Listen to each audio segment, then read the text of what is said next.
Remember your wish? Oh, an answer. Yeah. That's great. Yeah, it gets greater. I wrote Interstate 60 out of frustration over not getting another picture made that I've been trying to get made for a really, really long time. And I've been really close, and it's never quite happened. And it was always about who's in the movie, who's in the movie, who's in the movie. If you're trying to make a movie at a price, it's really hard to get big names in a movie. So I thought to myself, you know, there's this little crazy road movie that I've always been thinking about writing. I'm going to sit down and write it. I'm going to write these really wonderful characters that I'll be able to get really good actors to come in for a couple days at a time and just eat the scenery. And that way I'll be able to say, hey, look at this cast that I got in this movie. After I'd written the script, I started sending it around, figuring, okay, let's get this one made. And once again, studios were all turning it down. It was too weird, it was too quirky, it quote unquote wasn't what they wanted, who was going to be in it. And I was prepared to start going out to actors and try and get certain people to agree to it. One of the people I gave the script to was Neil Canton, who's one of the producers of this movie. It's actually our 5th project together. We did the 3 Back to the Future movies. We did a movie called Trespass, and now we're doing this. We've remained friends and, you know, socialize, and our families are friends. And Bob's been a big supporter of mine. I've been a big supporter of his. And when I read the script, I just knew I wanted to be a part of it and try to help put it together. Of all the projects I've been involved with since the last Back to the Future and all the scripts I've read since then, this comes the closest to sort of capturing that spirit. Back to the Future is an interesting story because I mean, the making of the film was because it took us 4 years to get the picture made. And everybody told us that nobody would go see a time travel movie. There had never been a successful time travel movie up until then. We didn't know whether anybody was going to be interested in this idea, the story about a kid who meets his parents.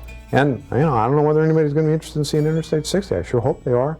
You never know. All I can do as a filmmaker is try to make a movie that I want to see and hope that I'm still in touch enough with what a regular audience wants to see, that there'll be enough people that share my opinion and share my attitudes and share my warped sense of humor, which I hope audiences will appreciate, or they'll just scratch their head and say, holy cow, and lock this director up. He's out of his mind.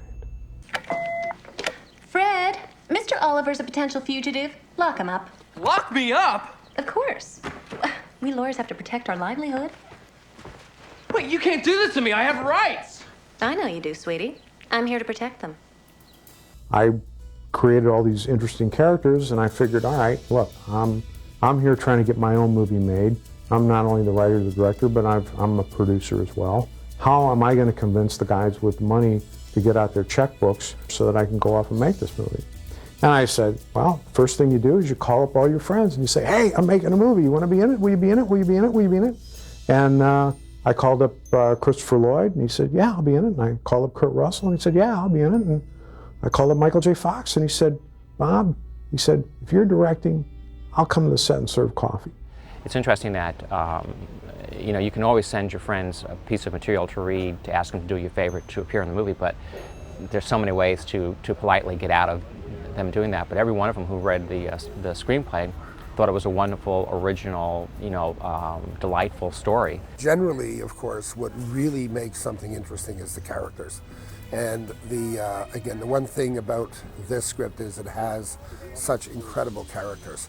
The cast that we've been able to put together for this is testament to that. For me, the best part of planning the movie is the casting process. I just love meeting actors. I love watching them play with the parts that I write and seeing what they bring to it. It helps me discover a whole lot about those characters and about my writing and about the script. I read the script over 2 years ago, and I auditioned for him over 2 years ago, and I told him, you know, Bob, honestly, I have a stack of scripts at home, and this is the one that I couldn't put down and can't stop thinking about, and I thought it was just such a wonderful story. It makes you question reality. Bob and I have always kind of had the same ideas about this film, and obviously he has strong opinions because he wrote it. I just happen to agree with those opinions. His intrinsic understanding of who the character was and what the script was about, it was just right there. I just felt I was communicating with him. I just could see that he got it, and I was just totally blown away by what he did in that casting session. And then 2 days later, my casting director hands me an envelope, and he actually sent me a note telling me how much he loved the script and how this was the type of movie that he came to Hollywood to do, and whether he got the part or not, he was glad that somebody was out there trying to make a movie like this. The character I play in this movie is the audience. The contrast that's developed between all these characters that he meets on this fantastical road, this fantastical journey, are very eccentric and strange and surrealistic and not really characters that you would see in everyday life. But it's important that Neil is still realistic. I mean, he's the audience's eyes. I always say to my actors, make this part you, make it into your own. I want you to be so good in this part that the audience won't be able to conceive of anybody else playing this part except for you. It's hard to imagine anyone else, playing this role, because he really did have those qualities, this young man who was about to discover, what his life is going to be all about. You're Neil Oliver? I just love your painting. Neil Oliver is a character who has a very hard time making decisions. He has a hard time trying to figure out who he is in a world where everybody is pulling at him and everyone else seems to have an answer. And they all do have answers. The question is, are those the right answers for Neil? He's reached that age where he's turning into a man and is faced with the reality of having to choose a career, and his father wants him to be a lawyer, and he wants to be an artist, which is the antithesis of being a lawyer. So he makes a wish at his birthday party to get answers out of his life. I wished for an answer. An answer. Okay, an answer to what? An answer to my life. There's a wonderful character called O.W. Grant. The O.W. stands for One Wish, and he will grant one wish to anybody. And it usually happens when they've made a wish sort of unconsciously, they're not even thinking about it.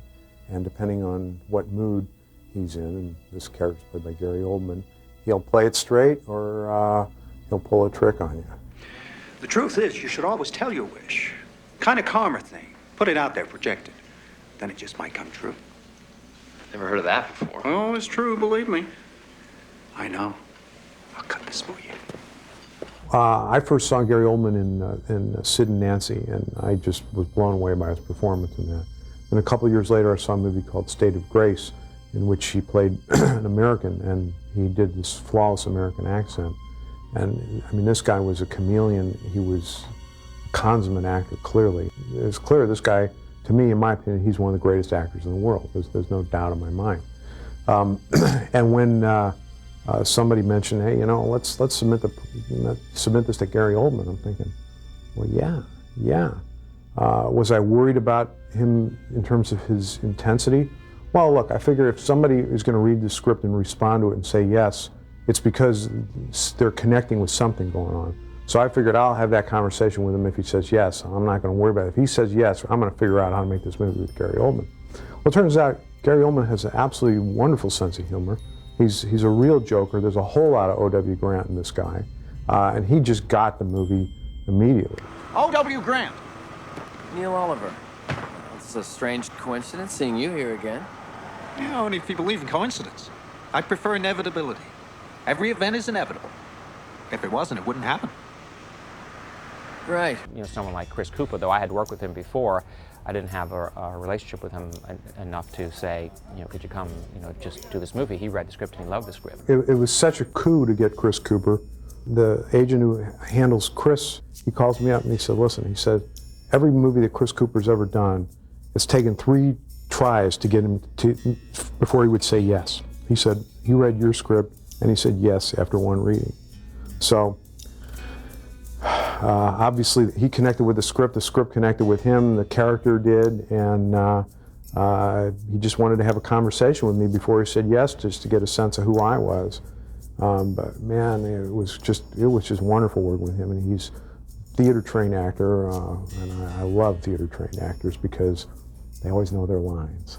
And he had several rather substantial speeches in the picture, and he knew every line of dialogue. And not only did he know every line of dialogue, he brought so much credibility to this dialogue. I had no idea that these things would sound as good as they did when Chris Cooper said them. Now, for the first time in my life, I'm fulfilled. I'm content. Lung cancer. Not without its benefits. Nobody's here because they were coerced or they felt, well, you know, what the hell, I'll do it. They're here because they fell in love with the project. And it's easy to understand why when you get into the script, because it really is special. For me, when I was reading the script, I was having such a great time reading the script that to me, my ultimate accomplishment would be to have every member of the audience experience what I experienced when I read the script. I've asked Bob Gale a number of times, you know, about certain characters. And there's a little bit of Bob Gale in most of those characters. The other day, in fact, I said to Bob, have you been on Interstate 60? And he laughed and he said, yeah. He says, you know, I've been on Interstate 60 all my life. And when you think about it, it's just, you know, it's like, here's a man who for many years has been in the entertainment industry, and, you know, I think that the entertainment industry kind of runs right down Interstate 60, you know? There's certainly a lot of me in those characters. There's a lot of me in all of my characters, because you always draw on your personal experience and your personalities and your various quirks and things to make characters real. You know, it's a story that people can understand and relate to. I think we all go through times in our life when we're young where we want to know what is the answer, you know, what does life really mean, you know, what am I going to do, and is this the, you know, the path I should take or not, and I think we all have those questions, those doubts, and I think Jimmy has the ability to make us, the audience, feel very comfortable in taking the journey. And I think that's what's interesting about this character, is that everyone can relate to him, not knowing making sure you're going to make the right step in your future with the right career. Everybody goes through that, the point where, like, what am I going to do the rest of my life? I want answers, I want certainty.